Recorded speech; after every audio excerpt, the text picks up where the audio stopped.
No matter if points are gained or points are lost, there will be much to discuss. For analysis regarding tonight's Winnipeg Jets game, here are Dave Manouk, Ezra Ginsburg, and your host, Drew Mandel. The Illegal Curve post-game show starts now. Good evening, Winnipeg. Good evening, Manitoba. For all those joining us live this evening on our YouTube channel and all of our social media platforms, we say good evening, universe, and welcome to the Illegal Curve post-game show with Dave Manouk. With Ezra Ginsburg, I'm your host, Drew Mandel, here to discuss the Winnipeg Jets' riveting victory 2-1 over the Arizona Coyotes, a barn burner in downtown Winnipeg that undoubtedly left every single fan in attendance wanting more. Or maybe not. It was a hockey game. The Jets got a win that they needed to have, but there's really it was like a playoff game tonight, boys. Had that feel, had that energy. How many times was the Jets power play booed tonight? Like Dave M was in the building, so he would know. Like you can hear it on the TV broadcast, but yeah, there were at least 2 power plays where fans were booing. Like it's unbelievable when your power play is already rock bottom and somehow it goes 0 for 6. Like it almost defies logic at this point. 0 for 6 against not a juggernaut of a penalty kill. I believe the 23rd ranked penalty kill in the NHL, if I'm not mistaken. Look, this was the Jets get the win, so we start with that. It was a game they had to win, but it was a game, and it was a win, and that's about it. That's about it. You're not really taking a lot more out of this, and you're not saying there's a lot of reason for optimism or a reason to plan a parade or even to think that the better days are ahead. It's a win.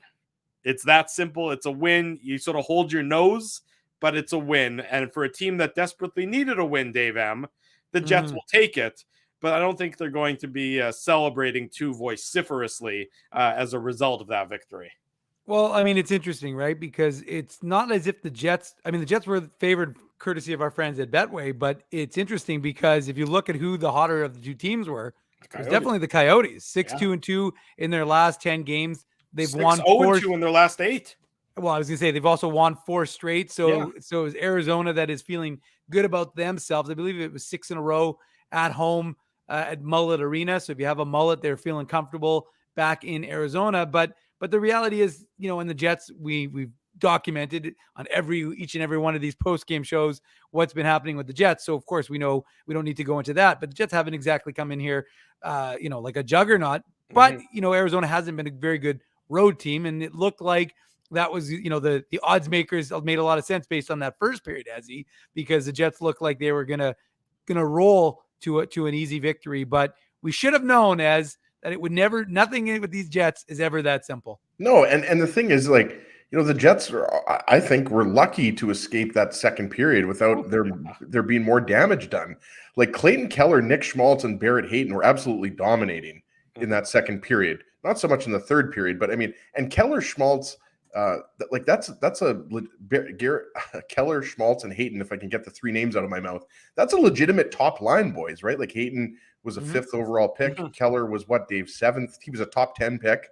Yeah. Nick Schmaltz was a late first round. So you've got 3 first round picks, but these are good NHLers now. Like Hayton's obviously the youngest of the 3, like former world junior hero. We all remember what he did for Team Canada a few years back, right? But I mean, this was just not good enough, guys.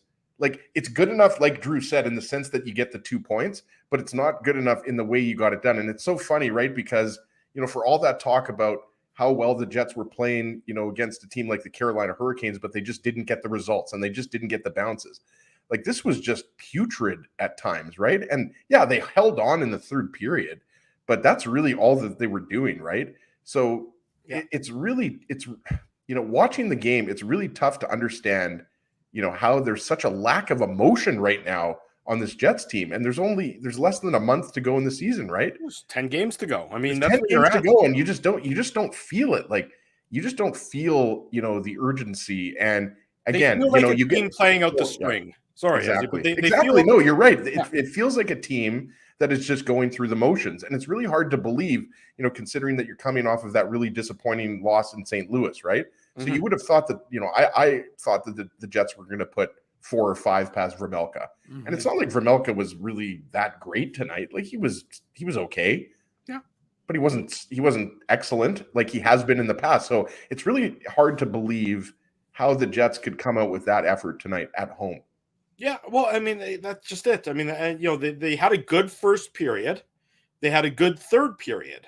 So they, and now that third period is certainly aided by the fact that, the Coyotes had, just under 8 minutes worth of penalties in that third period. The Jets, of course, couldn't capitalize on any of that because, expecting a power play goal would be foolhardy at this point in time from the Winnipeg Jets.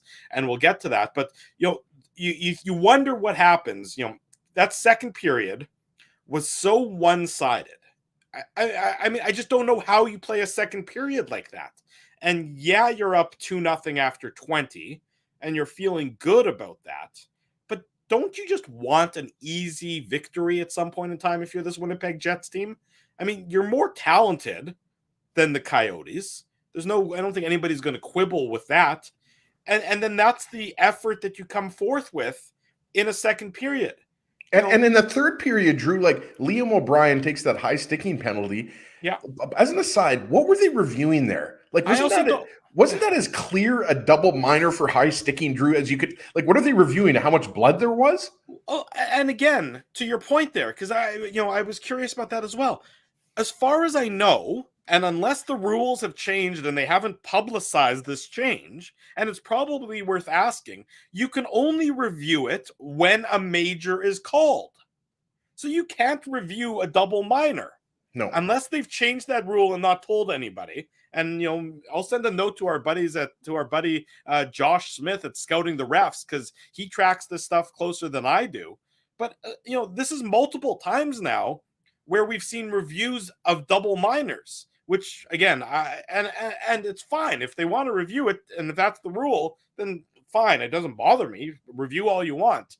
But I just don't understand. It doesn't make any sense, and it's just a waste of time. Like, and to be honest with you, like if I'm the Jets, like I wouldn't be happy with that because I would want to get the power play going. Like, you're kind of losing a little bit of momentum there. But what momentum? The point is, Dave, power play. Well, that's the thing, though. Like over 19 early in the third period, and they did absolutely nothing with that double minor. Like if this was earlier in the season, the first 30-35 games, the Jets would have scored at least a goal. It's like, how many different ways can you say that the Jets power play is struggling? Like, and not only is it struggling, it doesn't really show any signs of improving. It's really mind-boggling, Dave. It's reaching the point, and the Jets will score eventually. Like they could easily score in their next game against the Ducks. I mean, I wouldn't bet on it. I wouldn't put any money on Betway on that. But you wouldn't bet a shoe lick on it or a boot lick on it? No, I wouldn't. I mean, I'm glad I'm not going to have to lick your boots, especially after you went walking around your neighborhood, stepping in all that dog excrement, Drew. But I'm just, I just don't know what else there is left to say about how bad the power play is struggling. And like you said, how bad the Jets came. They were just, the best word I think I would describe about the word I would use to describe that second period for the Jets was flat. Well, and sorry, Brent Bellamy's got a good point here I want to highlight because he's right. The only good thing that came out of the power play was that it killed the clock. Yeah. Because they managed to kill 4 minutes in that third period because, I mean. More than that, remember the double minor. Oh, sorry, the double minor and the other one. Yeah, you're right. Well, they had 8 minutes, just under 8 minutes worth of penalties in that third period. Right. I mean, you're forgetting. Sorry, the power play is so forgettable. I forgot that they had power plays. Kesselring took the penalty. He took that holding penalty at the 3-minute mark. Jets did nothing, although that was probably their best looking power play.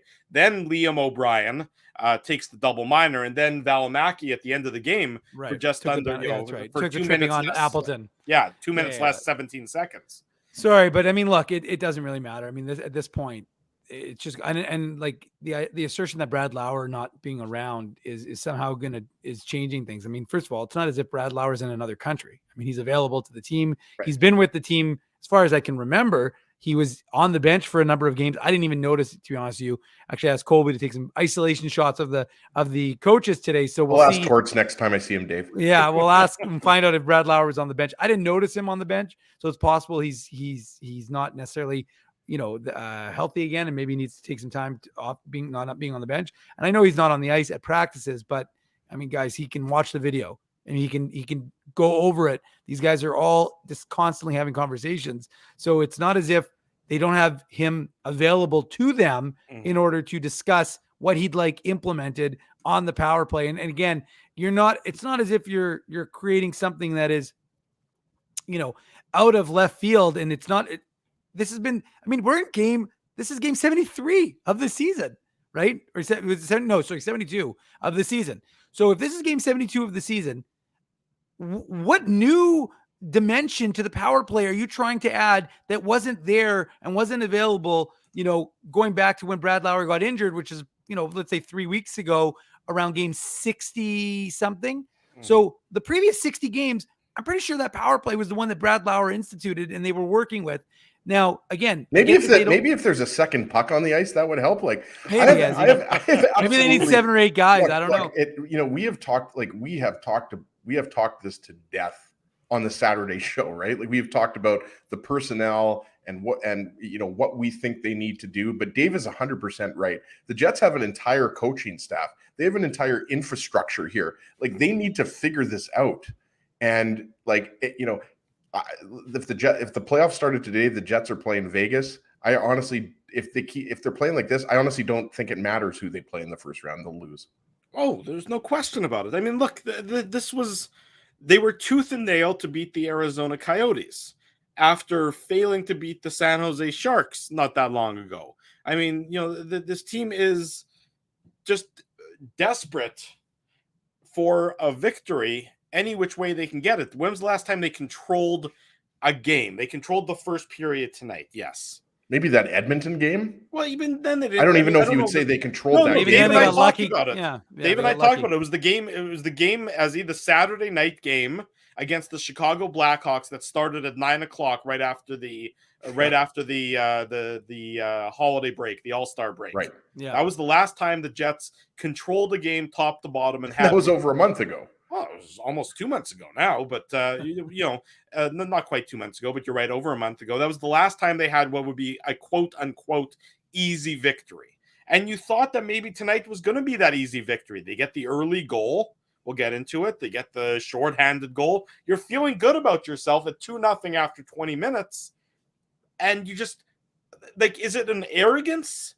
I really don't know what it is. Like they have no reason to be arrogant. Well, as per Rick Bonus's presser from this morning, I was looking at body language I was becoming a body language expert, trying to read the body language of the players to determine how they were feeling, what they were thinking.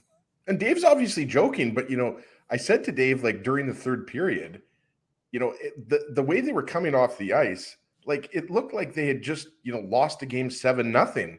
Or just looked like they lost the team puppy, right? Like you get out there and you find that dog. If anybody knows they're Billy Madison, right? But no, it's really inexplicable as far as I'm concerned. I thought the first period, the effort in the first period was going to continue because you're right. I mean, the Ehlers goal, the Lowry goal, they were nice goals, and you mentioned arrogance. I mean.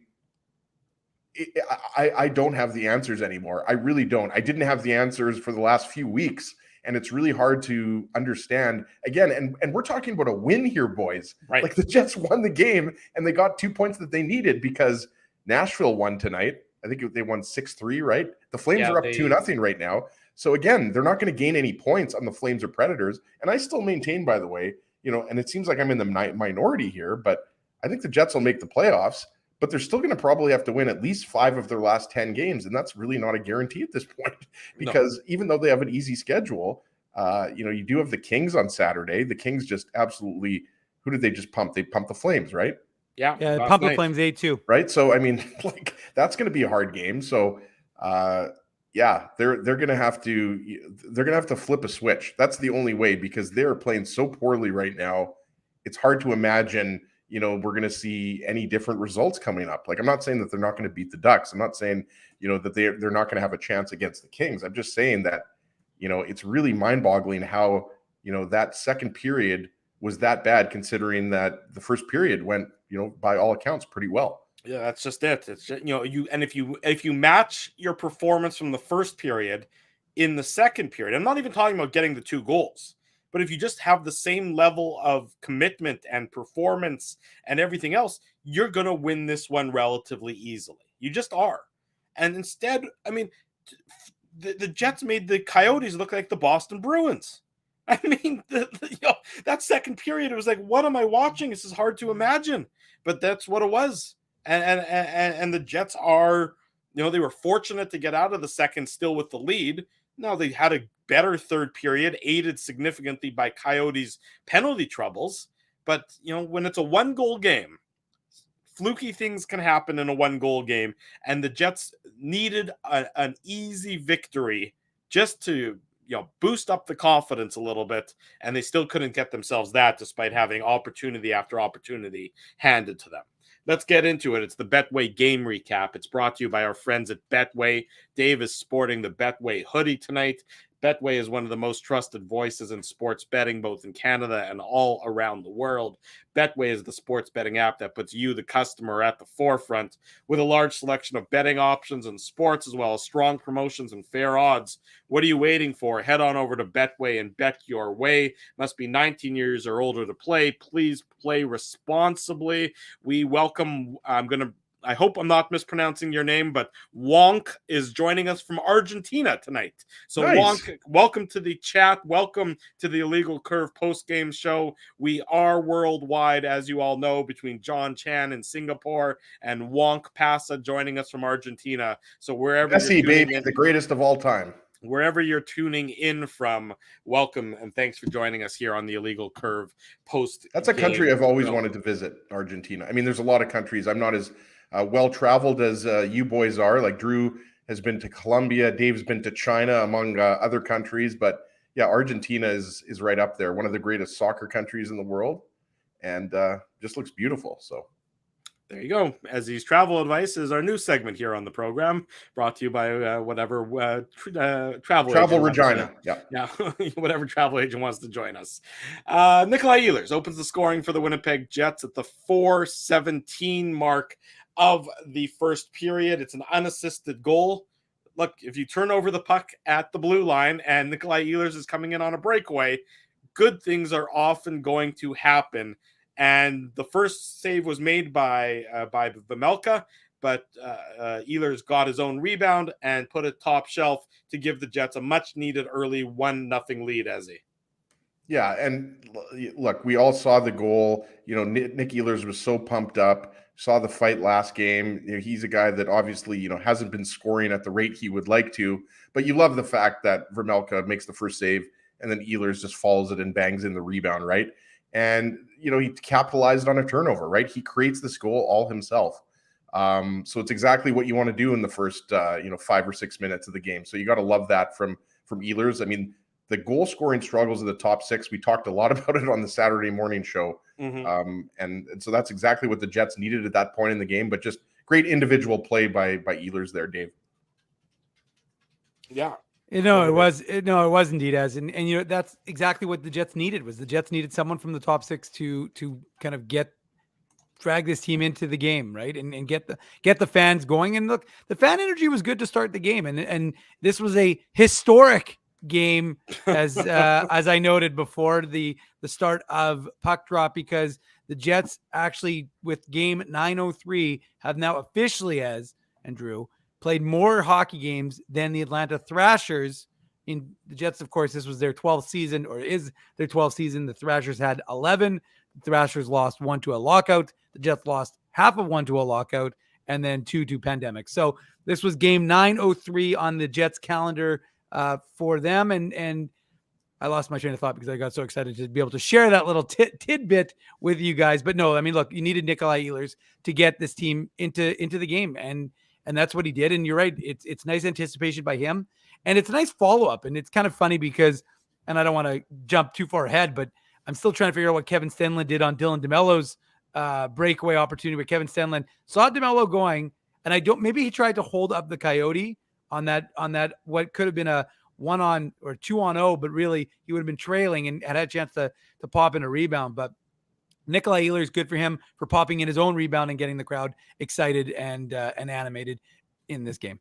And just wanted to add one more thing, Drew. Like it was Christian Fischer. I had to go back and look at Christian Fischer. The puck comes in. I think he might have just come onto the ice, Dave. You might have seen that better because you were in the press box tonight. But it's Fischer that causes the turnover. But the funny thing about that breakaway is it was a long breakaway, but Ehlers was going at like quarter speed there, right? Like he could have almost, with how fast he is, he almost could have just glided in. But again, that goal is all about the second effort. But I just thought I wanted to point that out, that that was maybe one of the slower breakaways that we've ever seen from Ehlers. Well, it actually is probably fortuitous in that sense that he was he was under control. He wasn't at reckless speed, because not to say that reckless speed is necessarily a bad thing, but had he been going 100 miles an hour, let's say, he probably isn't in position to be able to bank in that rebound after Vamelka made the original save, because he was under control with his speed. And Ehlers under control with speed is still faster than whomever is chasing him.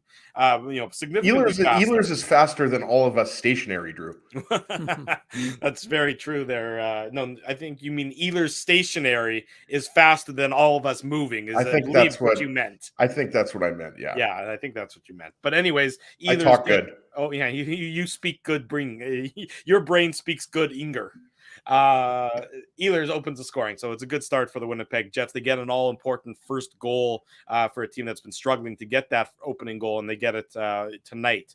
Jets make it 2-0. It'll take all of 7 minutes and 16 seconds later. It's a shorthanded goal. They can't score on the power play, but I guess they can score shorthanded. Adam Lowry, his 10th of the season. I believe that is his second shorthanded goal of the year as well. If I saw 10th of his career. Third of the season. Morgan Barron and Neil Pionk with the assists on this one. And it's just a sort of a textbook 2-on-1.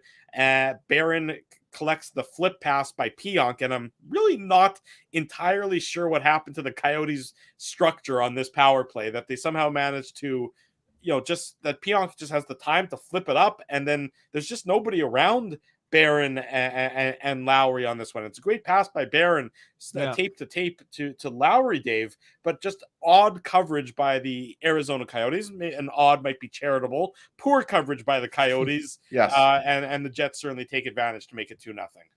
Yeah, and you liked that Morgan Barron, and I saw some folks in the chat wondering why Barron's ice time was limited. And I went and I looked at the ice tracker on NHL.com to see if there was anything to indicate that he, after the fight he got into in the that's what I was going to say, Dave. That had part of it to do with it. Well, that did for sure. It had part of it because he was in the penalty box for 5 minutes. In fact, when Adam Lowry took his penalty, I was like, well, the Jets will have no problems because now they can have a shorthanded goal. But of course, Morgan Barron is in the penalty box, and now Adam Lowry is in the penalty box. So there goes that threat. But look, it's a beautiful pass by Morgan Barron, who's been playing better and better as games have gone along, and he's kind of cementing himself as a player who's, again, he's a young player, in his pro career, and he's looking more and more confident in his play. And I liked the fact that he didn't kind of fumble the puck. He waited. And as soon as he realized there was an opportunity, got it over to Adam Lowry. And Adam Lowry, look, good for him. He's heating up for Adam Lowry. I mean, that's 2 goals now in his last few games. And after going with 1 in 43 guys, I mean, for him, that's not a bad thing. And as I said, his 10th shorthanded goal of his career, he just trails Blake Wheeler in that department when it comes to shorthanded goals on this Jets club. So we know how good Adam Lowry has been when it comes to shorthanded opportunities. Mm-hmm. And it's such a huge momentum, right? I mean, the Jets now have, the goal from Mikael Ehlers. They've got the shorthanded goal. So there's a lot of excitement. And again, you've got the building buzzing, and they're playing a good first period, right? They're controlling the play. So everybody's thinking to themselves, what is this Jets team? Because, again, the Jets haven't gotten the results, but it's not as if they've played every game has been terrible, right? They've controlled a lot of games, but they haven't gotten the results. Now suddenly they're appearing to control the first period, boys, and getting the results, right? They've got a couple of goals. So now they've got a 2-0 lead. And so folks in the building, I think, are understandably getting a little excited, which could have been a little premature. And, just another thing on this goal here, like Drew's completely right. Like the Coyotes are just slow, and they're too deep in the Jet zone. And I remember Lawson Krause was out there. So it was the Coyotes' second power play, right? Because the first power play, you've got, Schmaltz and Keller and Hayton. I believe those are the 3 forwards the first power play unit. I would have to check daily faceoff, but they're just too deep there. And the thing is, it might have been Maselli who was on the forecheck, and so Pionk shakes him off. But what I wanted to say here is that it's a really impressive play by Pionk, because obviously Barron and Lowry, Dave, they take off, right? But where Pionk puts that, it's kind of like that flip, like the old Erik Karlsson. Like obviously wasn't as nice as the famous Karlsson, but like where he puts it is in a position where it's in front of Morgan Barron. He can skate into it. Right, exactly. So it's Pionk has been criticized a lot, and he scores the big goal in the game against Nashville, but this was a really nice play here, and Pionk gets it started. So I think Pionk deserves a lot of credit when he struggles, and I'm not saying that he didn't have his struggles in this game, but I'm just saying you got to give the guy credit here for the pass that he makes, and you also have to give Barron and Lowry the credit for converting the 2-on-1, right? Because for all the criticism of the Jets' lack of goal scoring and the fact that, they're looking for the pretty plays and they're passing too much, I mean, they executed and they finished on this one. So even though, that momentum, as Dave talked about, didn't carry over into the second period, that was a really nice goal, which obviously turned out to be the game winner. Well, you talk about Morgan Barron, and he's been one of the Jets' more consistent players for the last number of weeks as the team has struggled. I would prefer him in an elevated role. Right now he's playing that fourth line role with Stenlund and Manalainen. I'm not sure why he's not moving up in the lineup. I couldn't agree more. I would have no problem with him, where Mason Appleton is on that third line. Frankly, I wouldn't have a problem with him playing up there with on the second line. If you're going to keep Ehlers and Dubois together, I would put Barron with them and move Wheeler down. Now, and he handled himself pretty well in that fight, by the way. Like Barron is not that type of player, but he's a big boy. Dave knows that. Yeah, and I think that that obviously that fight had zero impact on the game. But I just thought I'd throw that in there. Like he handled himself well. Look, hopefully he won that fight. If you want to reward the guys who are doing the things that you need the team to be doing, Barron is one of those guys who needs to be rewarded. And I think he's got some. I'd like to just see him get an opportunity playing with some more skill guys, because he deserves credit. He deserves. And this is only his first full NHL season, right? Like last year was, what did he play in the NHL? 30 games, 40 games? I forget, but it wasn't a full NHL season. He's only 23, 24 years old, so he's only getting better here. There's no reason why you can't move him up, drop Wheeler down, aside from politics or all the the noise that it might create, and move. Speaking of politics, I got my $375 check from the province today. Congratulations. How are you going to spend that? Or did you just hand it over to Naomi and say, here, dear, this is, you spend this now? I mean, it just goes to, it just goes into the Ginsburg family slush fund. How's that slush fund coming? It's actually in the slush outside is where they keep the slush fund. It's just a fund of money they keep in a dirty snowbank. Very nice of you there, Ezzy. But anyways, my point being that I'd move Barron up, Wheeler bump him down. That'd be where he's better suited to be playing, and move Mason Appleton down. Again, Appleton is just too hit or miss for his contributions from my perspective, Dave. No, I agree with you. I mean, I thought that Morgan Barron looked good when he played for the Moose in the playoffs. I think he's continued to, as I just said a few minutes ago, I think he's continued to rise to the opportunity, or rise to the occasion. And why he was dropped in the lineup was a bit inexplicable to me. But some of the decisions have been inexplicable to me as to the lineups decisions by Rick Bowness, i.e. why he's not going with Ehlers, Connor, and Dubois, which has been his. As we've talked about, was such a good line for them early in the season. If we see that, Dave, in the future, I think we need to have a party. Well, I mean, it just we have $375 that can go towards the party. Exactly, now. I'm paying, boys. Yeah. But it just doesn't make any sense. I mean, you need goals. What have we talked about? This team has needed goals for a long time, and you can throw. I mean, Mark Scheifele's not going to complain if he's playing with Blake Wheeler and Nito Niederreiter. That gives him, a decent second line. So, I mean, to me, it just doesn't make a lot of sense why you, and even then your third line of Barron, Lowry, and Nemesnikov. I mean, that's a good third line. So you really do have like the opportunity. It doesn't make sense. Like I remember, and it's funny because the season, there's so much going on and there's always games. But I was trying to think to myself, like when he talked about this line and breaking them up and the idea of going back to them if needed. Well, Rick, It's That needed. never happened. It's needed right now. I mean, you need to score goals. Your team is not scoring. And, I mean, I'm pretty sure they always talk about it on that commercial. Got to score to win. Jets lead 2-0. Hashtag insight. Jets lead 2-0 after 20 minutes. A very good period for the hometown team, a period that they, by and large, controlled. They had the possession. They had 66.67% of the possession in that. What about in the second period, Drew? How was that possession? Not as good. Not as good. Slightly tilted in favor of the Arizona Coyotes. How about 84.85% possession for the Arizona Coyotes at 5-on-5 in the second period? How do you explain that, right? Like, I would like to. Arrogance. I would like it. Honestly, It has like, to be. what else is there? I really don't know, right? Like, it's really hard to believe, right? Like, it was. We all know, right? Like, Dave tweeted it either from his own account or the IC account, or maybe Drew, you tweeted it, like 15 to 16 minutes or something like that without a shot at home in the second period against the Coyotes. Yeah, it's just like not acceptable. Like, it's not acceptable. People paid money to watch that game tonight.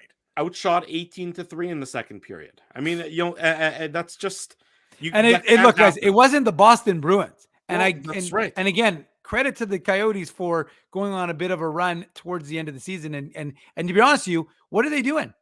They're giving a shit, right? They're giving a shit. They're just having some pride.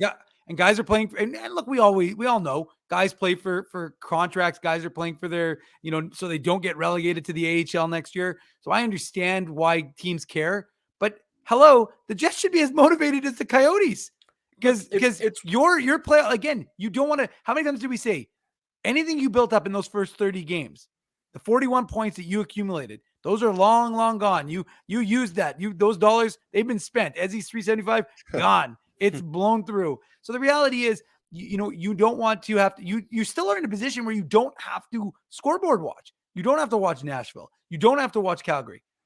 But for that not to take place, you have to win hockey games, and you have to do it in a somewhat convincing fashion and that's the skepticism. I mean, Rick Bowness was asked about it in his media availability this morning by Scott Billick of the Winnipeg Sun asked him, and basically said, like, what gives you confidence that this group is going to be able to do it?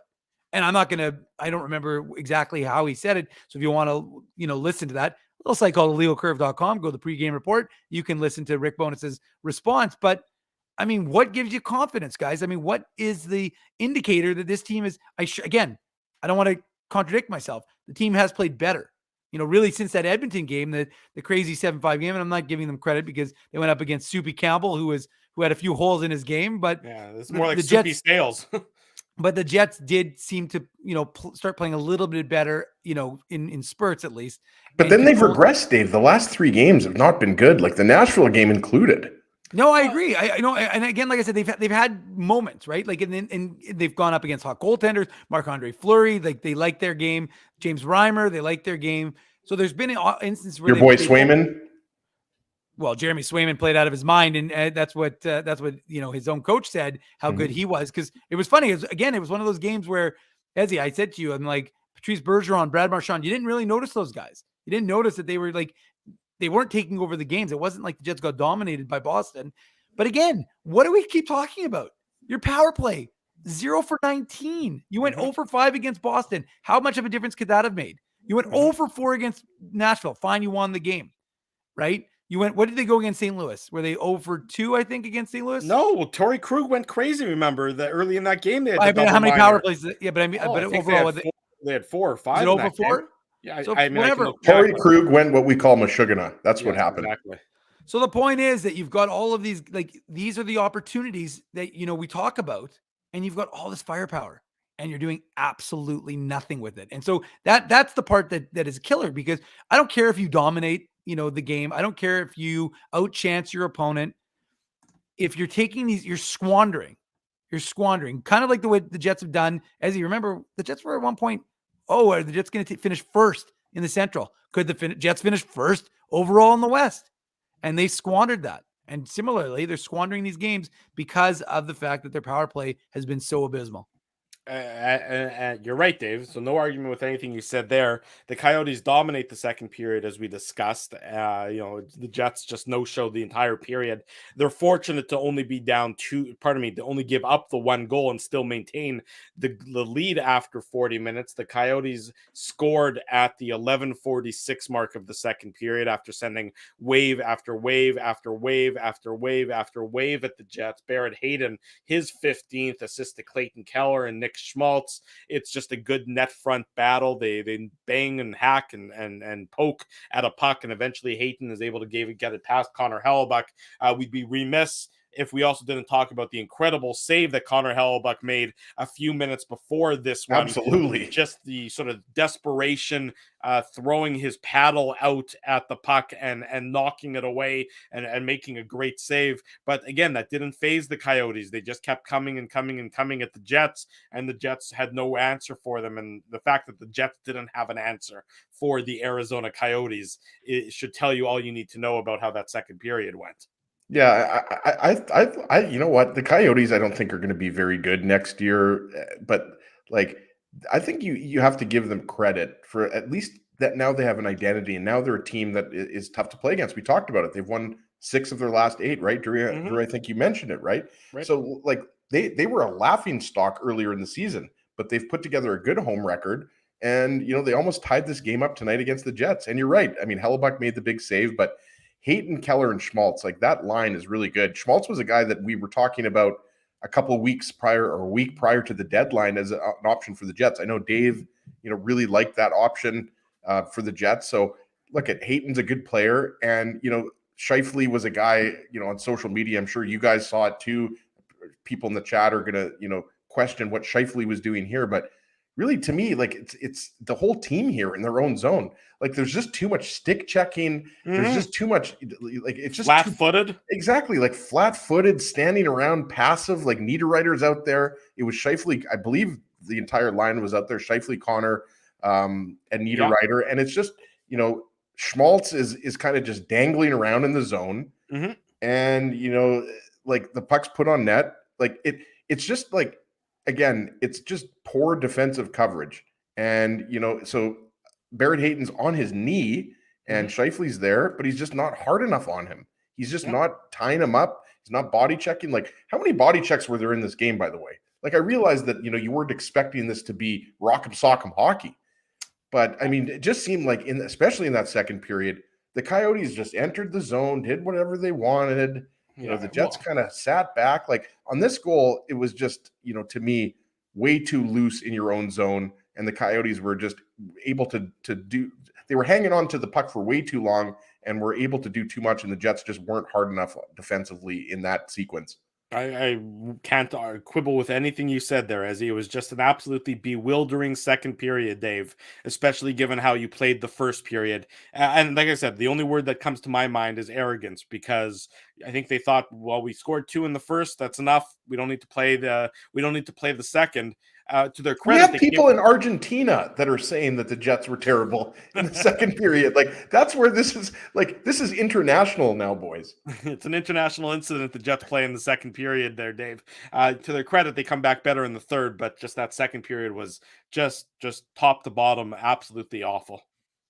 Oh, I mean, I was in the building, and it's funny, after watching that first period, you're thinking to yourself, okay, well, let's see what happens in the second. I remember, and I'm sitting in the press box, and you're kind of, the shots also kind of creep up on you, right? You're kind of like, again, you're trying to pay attention to so many different things, and so many different things are happening. But I'm watching, and all of a sudden, it's kind of like one of those things that you're aware of, and you're like, wait, did the Jets not get a shot on their power play?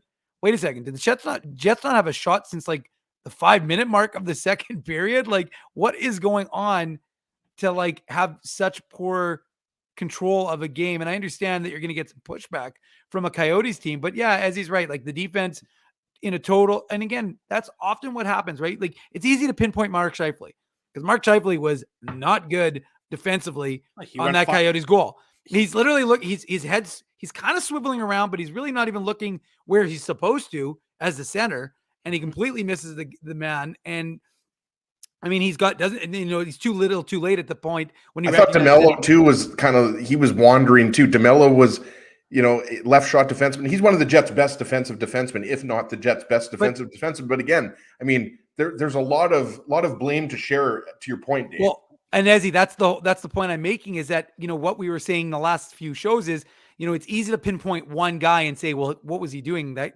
that's where the goal broke down. But as you said, and you're right, it's a whole totality of players that really broke down on that shift, which allowed Arizona to kind of have that opportunity. And in the end, you get burnt and it makes Mark Scheifele look bad. But you're right, as there's a bunch of guys who you can hang that goal on and say, what were you doing? Where were you? Why weren't you in the proper position? And unfortunately for the Jets, that's happened a lot this year. And to their credit, they were able to lock it down for the rest of the game. But yeah, I mean, it wasn't an ideal second period by any stretch of the imagination, other than Connor Hellebuck's incredible save, the paddle save, which was phenomenal by him. You're absolutely right. Worth noting, Mark Scheifele didn't register a shot in either of the first two periods, meaning he went 5 periods without getting a shot on goal for the Winnipeg Jets. And that includes multiple power plays. Yes, it does. It includes multiple power plays. That just can't happen. If you fashion yourself as a star in this league or an exceptional player, you can't go 5 periods without getting a shot. I forgot to mention, though, that Adam Lowry's goal in the first period, that is our Seagram's shot of the game. Seagram's VO, integrity, tradition, craftsmanship, all demonstrated by that goal by Adam Lowry in the first period. Big thanks to Seagram's for the sponsorship of the shot of the game and their continued support of the Illegal Curve post-game show. Seagram's products available at your local liquor mart or wherever fine liquor products are sold. Big thanks to our friends at Seagram's. The third period, much better for the Winnipeg Jets. No goal scored by either team in the third period. Somehow the Jets managed to have 8 minutes of power play time in the third period, and they didn't register a goal. So that isn't good. The good part, of course. No, sorry, Drew, to cut you off, which I tend to do every okay. 2 minutes, but not only did they not score any goals on those power plays, but can you remember any sequence in any of those power plays that stands out that you liked, or they were doing? That's the thing that's the first power play in the third period where Kesselring was in the box for holding. That was the best the Jets power play has looked during this slump. No, it didn't. Sorry, in the first period. No, the third period. Kesselring's penalty early in the third period led to the Jets having, I thought, their best power play of the game, but it certainly didn't look. It didn't require Vemelka to make any grade A saves or anything, but at least there was some movement. They had control, and they had something going on. But it's unbelievable. Our buddy Garrett Hole was tweeting about this, as he does for most games. Just the difficulty on zone entries and just the difficulty getting it set up. And again, it almost at this point in the season, like Dave said, when you're 70 plus games into the season and you're still having trouble with the fundamentals of your power play. And look, they do have some time left, but even you guys know me, the glass half full guy, the most optimistic guy, really, when it comes to the Jets. I'm starting to lose a little bit of optimism here. I really am. When you lose Ezzy's optimism, folks, you know that it's a real sincere problem. And I still think, and you can go back and you can listen, I've been saying this for weeks, that I still think the Jets are going to hang on and make the playoffs here. But, like you said earlier, Drew, I think it was a good point that you made. It's one thing to win a game, but it's another thing to win a game ugly. And this was an ugly win. It certainly was. Coyote ugly. Like that? Yeah, I did like that. That was very good. Possession Great for movie. the Jets Remember in that third period. On the bar? Just go ahead. Keep going. Thank you. We don't need you to recap the plot of Coyote Ugly. We all remember it. I think Dave might have enjoyed, maybe Dave M and I will watch Coyote Ugly after the post-game show. Dave, that's going back 20 years now. It's probably longer than that, but Dave, Drew, can you name the actress? Piper Perabo. Oh, wow. I was not expecting that.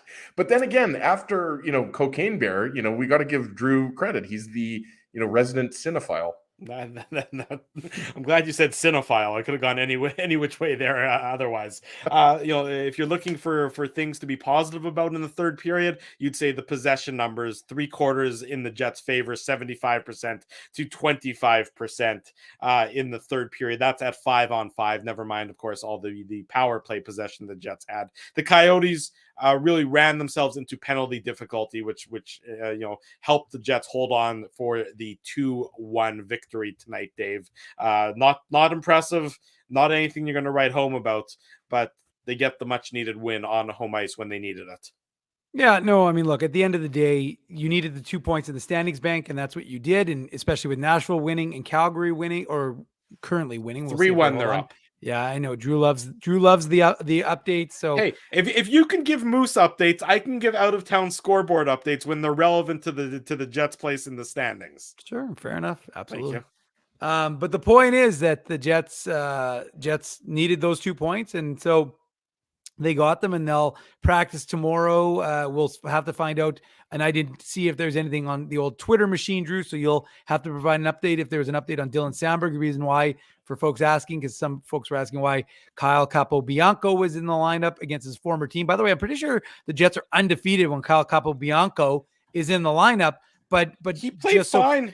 I know. But anyways, the point is that Dylan Sandberg blocked the shot today in morning skate. Actually was one of the better defensemen for the Jets. I know. And the thing is, like, you know, that old cliche where sometimes when a defenseman's not noticeable, that's a good thing. Exactly. Like, I think that's a good thing for Capobianco. Like, he plays a rather, I think you'd agree, Dave, like a rather kind of basic, simplified game, but it's effective. So hey, obviously we hope. Yeah, the Jets defense, the Jets defense could afford to, in totality, play a kind of boring, unnoticeable game. But yeah, Dylan Sandberg blocked the shot, so that was the reason. It wasn't certain, but and Rick Bowness hadn't indicated anything after the morning skate, but obviously he wasn't ready to go because Kyle Capobianco took warm up and played in the game, and Dylan Sandberg did dress. So I don't know if he addressed it post game, but I haven't seen anything yet. Yeah, it was a rather small crew with Kenny out in Arizona and Mike in Vegas. So it was just Jeff and Murat and Scott post game. So we'll see if there's anything there. T Kona, don't worry, I will get one of those tomorrow morning from head coach Mark Morrison. T Kona Paul is asking for a Declan Chisholm update because the 2018 fifth rounder, even though the Moose won the game in Chicago, had a bad, unfortunate spill where he had to be helped off the ice. So we'll hopefully have an update on that tomorrow. You mentioned Capobianco led all Jets defensemen in Corsi at 71.4%. So certainly a very solid performance. How many games has he played, Drew? I can look it up real quick. He hasn't played a lot, but in every game that he's played, he's been perfectly 10? Reasonable. Oh, I didn't think he'd played that many, but I thought he's played at least 7. 10, I thought it was like 5 to 7. This year so far, he has played 11 so far this year. Oh, Ezzy's right. 12. Okay, 11. 12. Okay, but 12 includes tonight. So maybe it's 12 including tonight. If this is Price is Right rules, give me the washer and dryer right now.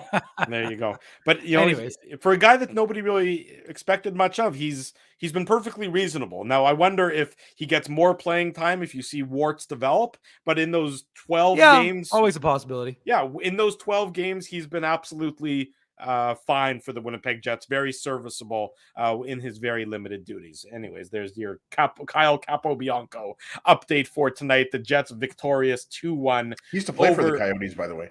He did, yes. I watched him play in Arizona at jobbing.com arena in front of just a beautiful, enthusiastic crowd. One of the better crowds in the entire NHL. It's like watching a game in a library. A library that at that point in time, sat $200 million library. Sat 15,000 people. Big. That's the Illegal Curve Betway game recap. That's what I'm trying to go for. Brought to you by our friends at Betway. A big thanks to them for their continued sponsorship of the Illegal Curve post game show. Betway. It's simple, fun, and safe to bet with Betway. So head on over to Betway and bet your way. Must be 19 years or older to play. Please play responsibly. Big thank you to Arian Amanze, who has decided to give us some money. We appreciate that and gave us a comment talking about Cocaine Bear as well. So there you go. Big thank you to Arian Amanze for his contributions here to the Illegal. So Arian gave us money to tell us that Cocaine Bear was a bad movie. He could have done that for free. He could have, but he decided to be generous. Maybe you should be a little bit more generous there, Mr. Ginsburg. Now the slush I've got fund is up to... I've got a fat check from Heather Stephenson. I'm good. I don't need $6.99. You can have that $6.99, boys. The slush fund is up to $381.99 now, folks. So, we're just rolling in the dough. When we come back on the Illegal Curve post-game show, more of our nonsense, including the controversy that is engulfing the city of Regina. You don't want to miss this one. It is good for some laughs. Much more to come. Drew Mandel, Dave Manouk, Ezra Ginsburg with you on a Tuesday night. It's the Illegal Curve post-game show. Jerry Seinfeld, Chris Rock, Jon Stewart, Dennis Miller, Brad Garrett, the biggest acts and all the up-and-comers. They've all made their mark at Rumors Comedy Club, North America's longest-running independent comedy club. Rumors has kept Winnipeg laughing for over 25 years. When was the last time you laughed out loud? Make it a great night out with friends or book your office or birthday party, even a fundraising event at Rumors. Get all the details and dates on upcoming shows at rumorscomedyclub.com. He winds up. Oh, looks like Ezzy took that one right in the choppers. A blistering fast puck hurts like HE double hockey sticks. That's why I let the pros at Linden Market Dental Center turn my yow into wow. Get your brilliant smile back with state-of-the-art restorative and cosmetic dentistry from real pros. And remember, always wear a mouth guard. Now that's solid on ice advice. Learn more at lindenmarketdentalcenter.com. Creating smiles for life. Whoa, Ezzy, everything okay? You look stressed. Of course I'm stressed. We're moving, the house is upside down, the kids failed miserably at packing the fine china, and my life is in chaos. Chaos! Yes, that does sound like a problem. What am I going to do? Ezzy, relax. Rolly's Transfer Moving and Storage is the answer. With 60 years of experience in moving Manitobans and a track record of exemplary customer service, one call to Rolly's and your stress is gone. No job is too big or too small. Just visit Rollies.com and they will take it from there. Thanks, Dave, and thank you, Rolly's Transfer Moving and Storage, online at Rollies.com. Dave, my man, why are you in the car already? It's hours until game time. Drew, it's because I'm stressed out right now, driving around downtown Winnipeg, looking for a parking spot, and I'm not finding one. I've lost Ginsburg. I don't even know where that guy is right now. Dave, haven't I taught you anything? Do what I do. Pre-book your entire month's worth of game day parking with the Grid Park app. It's super easy to use and saves me both time and stress. Well, Drew, I'm not independently wealthy like you are. So I'm sorry that I don't have millions of dollars to pre-book my parking month in advance. What's that going to cost you? $25? How about $5? Come on, $5? No way. $5. I'm not telling you a lie. And our listeners can get a free park with the new special promo code Illegal Curve. Guess what? There's more. Come on, there's more, Drew. You're lying to me. What more could there be? Grid Park now has underground parking, so my car can stay warm during the game. So wait a second. All the driving around I do, looking for parking, minus 40. You're telling me I could be toasty warm in a car after the hockey game? That's exactly what I'm telling you. Underground parking. Just download the Grid Park app. That's GRYD Park and use the code Illegal Curve. All one word. You'll park for free your first time.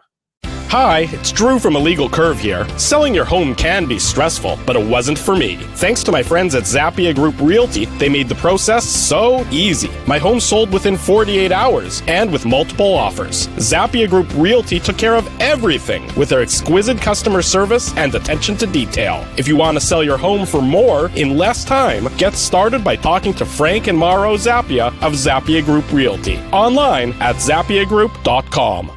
For 3 generations and over 80 years, Tough Duck has been making apparel that works and plays as hard as the people who wear it.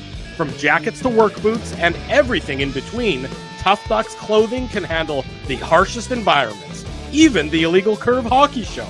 Work to live, live to play. Visit toughduck.com.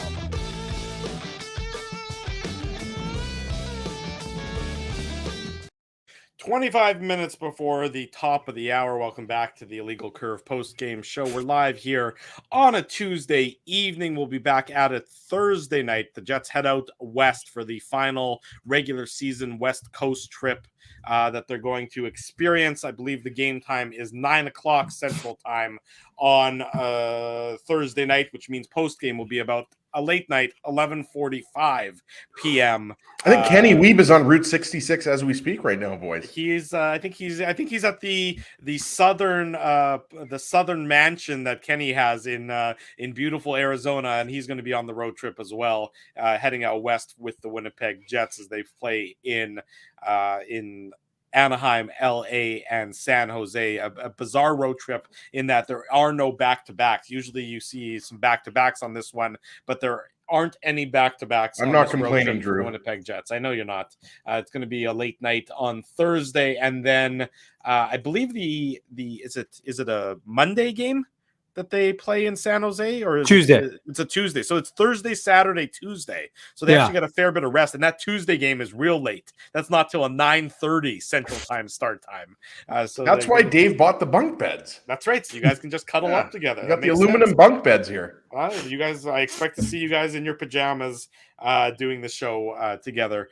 Quick note from our buddy Scott Billick, who just wants adding a little bit of fuel to the fire that is the poor Winnipeg Jets power play. 0 for 19 over their past 5 games. On those 19 power plays, the Winnipeg Jets have managed a grand total of 29 shots. That is terrible. That is less than 2 shots a power play. So just to tell you just how bad the power play has been, tonight they had 6 power plays, 8 shots total. Against St. Louis, 3 power plays, 5 shots. Against Nashville, 4 power plays, 5 shots. Against the Bruins, 5 power plays, 10 shots. So the power play struggles continue for the Winnipeg Jets. No better tonight, but nonetheless, they still managed to squeak out a victory over the Arizona Coyotes by a 2-1 margin. All important victory, but nonetheless, not a very impressive victory. Ezzy, Tough Duck hardest hitting comment. Who is getting the prize for tonight's post-game show? Well, first off, one of the better names, someone who is a frequent viewer, and we see the comments in the chat. Bob's videos, just like this comment, there you go, is from about 10 minutes ago. Took my wife to the game, and her only comment was, our 12-year-old's A3 hockey team look better than the 2 teams on the ice. I mean, I don't think it gets any more harder hitting than that. Yeah. I mean, the reason why I like it is because the Coyotes weren't that great in the first or third periods, and then were completely dominant in the second period. So really everything about this game was just off. It was just terrible. So Bob's videos, send me an email with your real name, because Bob's Videos is a cartoon, right? That's Bob's Burgers. Bob's Burgers, right. And I'm not sure what Bob's Videos is, but it's an awesome name, whatever it is. So send me an email, ezra@illegalcurve.com, with your mailing address, and Tough Duck will ship out a toque to you. We've still got at least, a week, 2 weeks left of winter. It's been pretty cold in the mornings. Then it gets, pretty nice in the afternoon. So we'll, send you a toque, and you can wear that for, at least the next week or so. So Bob's Videos, congrats. You are the Tough Duck hardest hitting comment winner for tonight. There you go. Congratulations to Bob's Videos. Here's a quote from Jets head coach Rick Bowness after tonight's game. That's 3 games with that team being the Coyotes, and they're all 2-1. Jets head coach Rick Bowness said they're hard to play against. Sometimes you give the opposition some credit. Give them credit for the second period. That third period, we played the right way. We did all the little things necessary. We controlled the pace of the game. We played on our toes, and we're a much harder team to play against. We were pressuring them all over the ice. That's Winnipeg Jets hockey. I guess that obviously was not the same game that I was watching. I think that the head coach. Where was the pressure? I didn't. And here's Continue, his quote Drew. about Just keep reading these riveting quotes. We stopped attacking. We got soft with the puck. Rick Bowness talking about the second period. They were fighting to get back in the game. We got hemmed in our zone a couple of shifts, which took all the steam out of our game. When that happens, someone has to get it and ice the puck and reset. We weren't even able to get it. It's funny, Bowness said.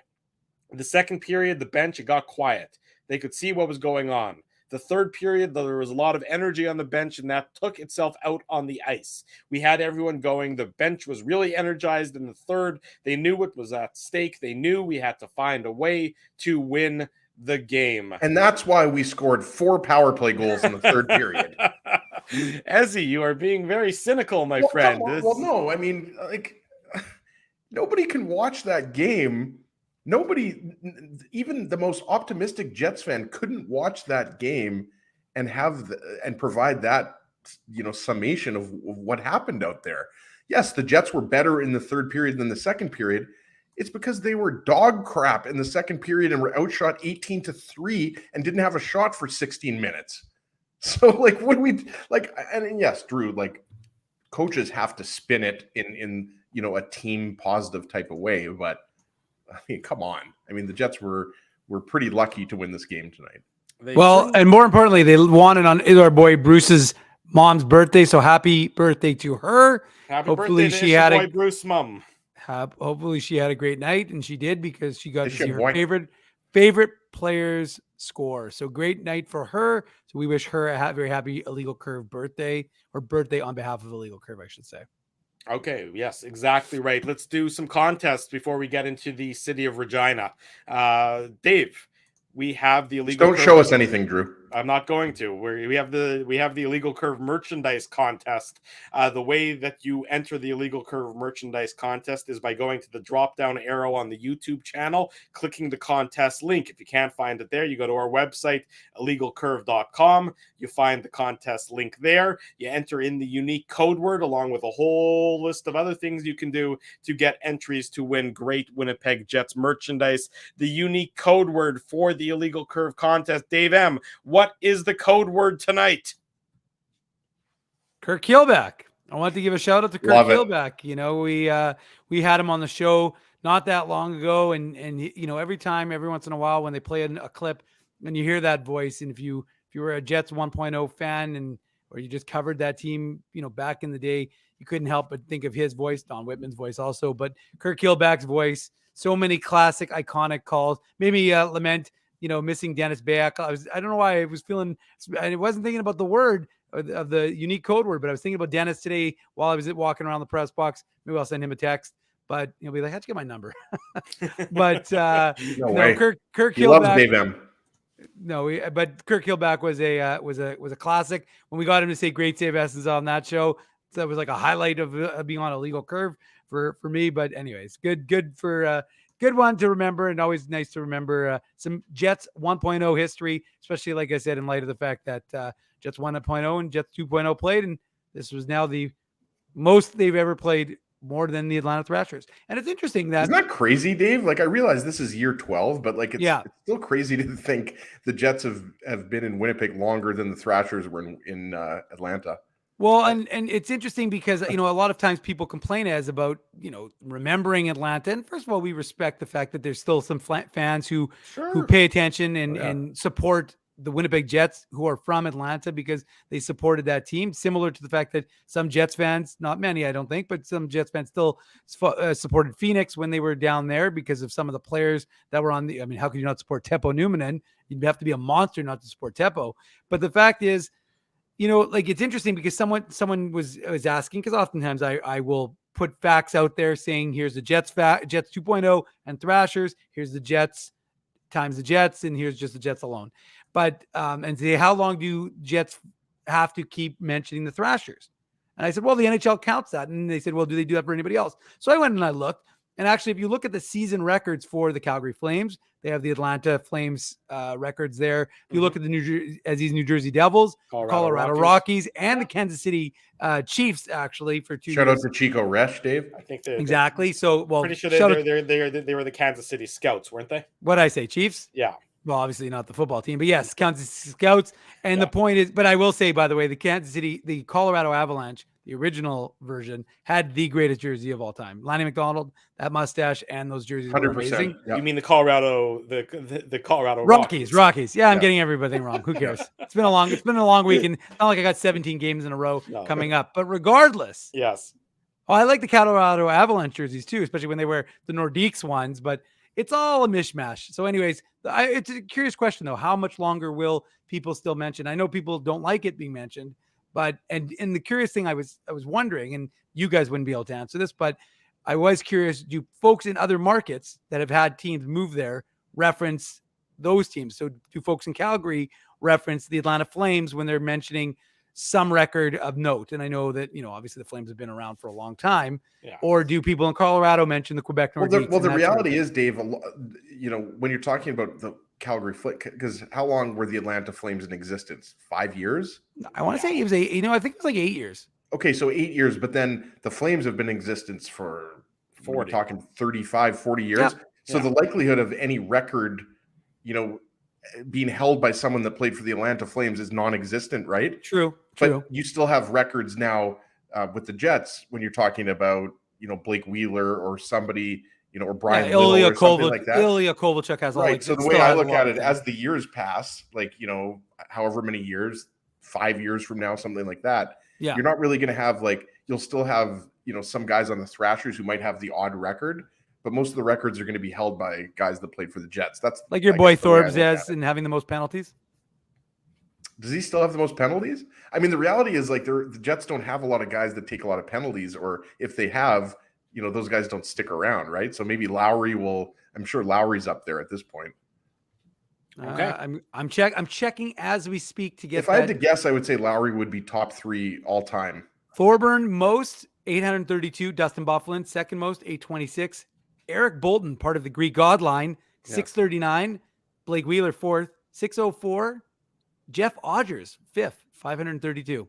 Garnet Exelby sixth. Where's Lowry? Lowry's not even in the top 5. Wow. Well, remember, Ezzy, that's the combined. So Well, and Odgers, Exelby, those guys used to chuck the knuckles pretty. Well, if you look again, if you look at a Manitoban, I think he was. I think he is. Yeah, I think that's right. right. But remember, the Thrashers also had like their winning percentage was, I think the Jets' winning percentage is about 550. I think the Thrashers was 447. Something like that.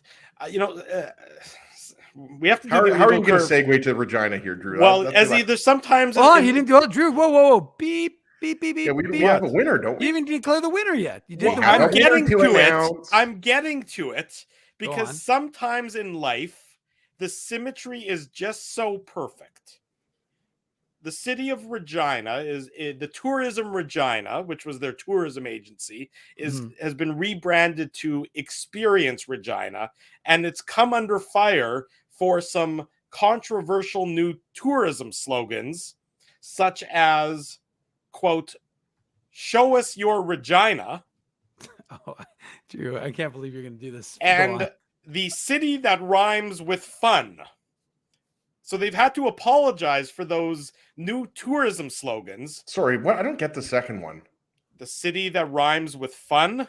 Regina, the city that rhymes with fun. Oh. Dolores. Yeah. If I have to use the Seinfeld reference. I think it's funny. Of course it's funny. It's funny. But why not just have fun with it? Because everybody has to get up in arms. Actually, to be honest with you, the controversy is probably the best thing that's ever happened to them, because I promise you, we wouldn't be talking about it if it was "come visit the Queen City" or some nonsense like that. But or Canada's heart beats. Yeah. Well, my point is, or made from what's real. Yeah, I mean, again, what does that mean, Dave? Honestly, that doesn't mean anything. I don't know. I think I'm made from what's real. Like, if you cut me, I would bleed. So I think I'm real, but who knows? I mean, I don't have an MBA, so I don't know what a good marketing slogan is, but I mean, I don't think those are good slogans. The Manitoba ones. The reason why it fits in so perfectly with the Illegal Curve merchandise contest.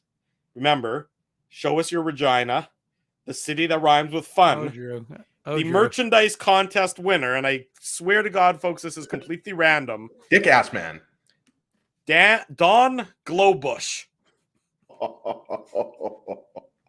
I mean, we didn't make this up.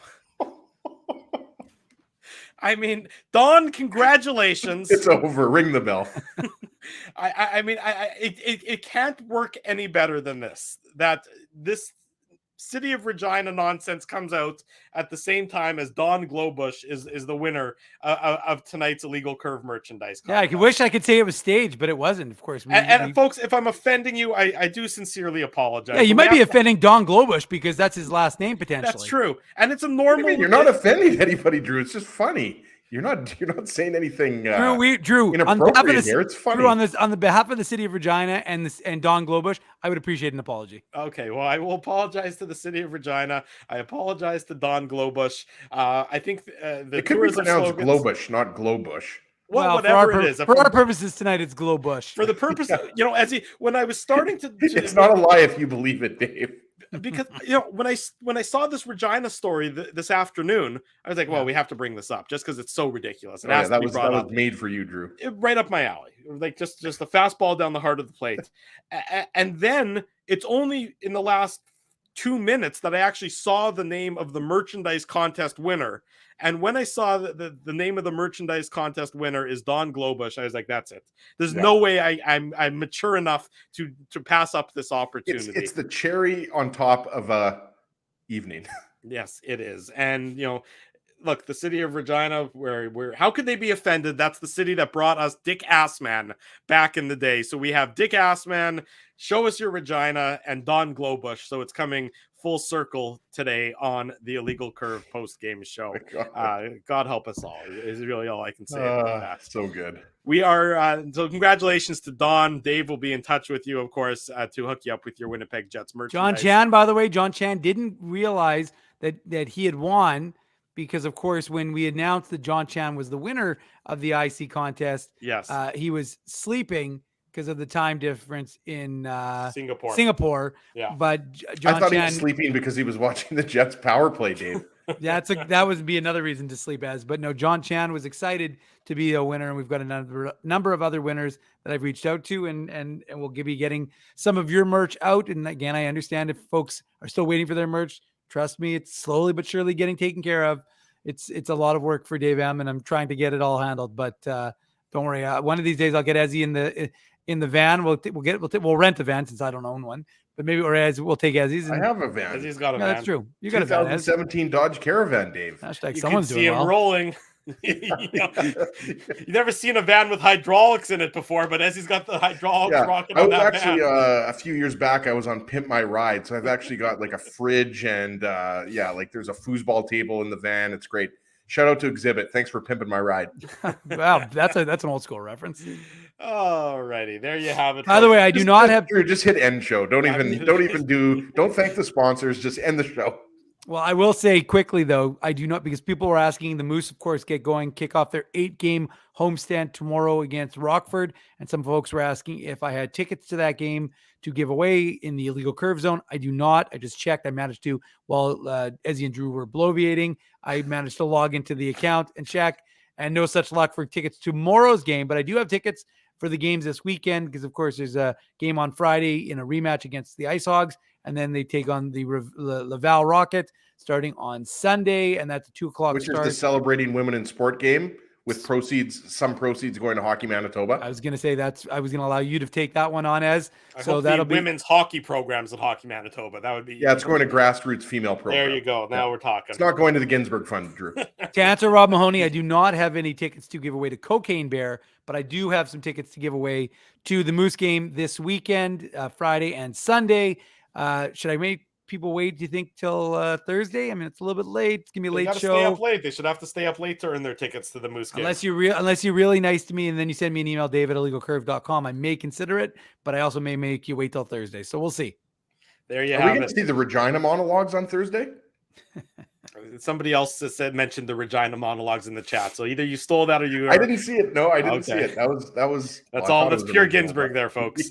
A big thank you to all the sponsors of Illegal Curve who make the post-game show, the Saturday show, and the website a possibility. Our friends at Rumors Restaurant and Comedy Club, who may be sincerely rethinking their sponsorship of this program after the last 10 minutes. Dr. Les Rikus and the team at Linden Market Dental Center, Zappia Group Realty, that's Frank and Mauro Zappia, Betway, they're the title sponsor of this fine program. Tough Duck, Boston Pizza, Seagram's, Rolly's Transfer, Grid Park, The Keg, and Tourism Regina support these fine businesses because of their continued support of Illegal Curve Hockey. We'll be next in action on Thursday night, a late night, going to be around 11:45 p.m. Central Time. I'm not sure why I'm on the big screen, Dave, but I guess I'm getting all the glory. Why the hell Give not? me the glory. Why not? Thank you. I appreciate it. We'll see you then. If you haven't already done so, smash the like button, subscribe to the YouTube channel, subscribe to the podcast, leave us feedback on the YouTube channel, leave us feedback on iTunes, leave us feedback everywhere you can find the podcast. Dave M's lost his mind. He's playing like a child. He's found a new toy. It's there you go. That's a good sign that it's time for us to wrap this thing up. We appreciate all you supporting us and joining us, whether you're in Argentina, Singapore, or all parts in between. For Dave Manouk, for Ezra Ginsburg, I'm your host, Drew Mindell. Show us your Regina, Drew.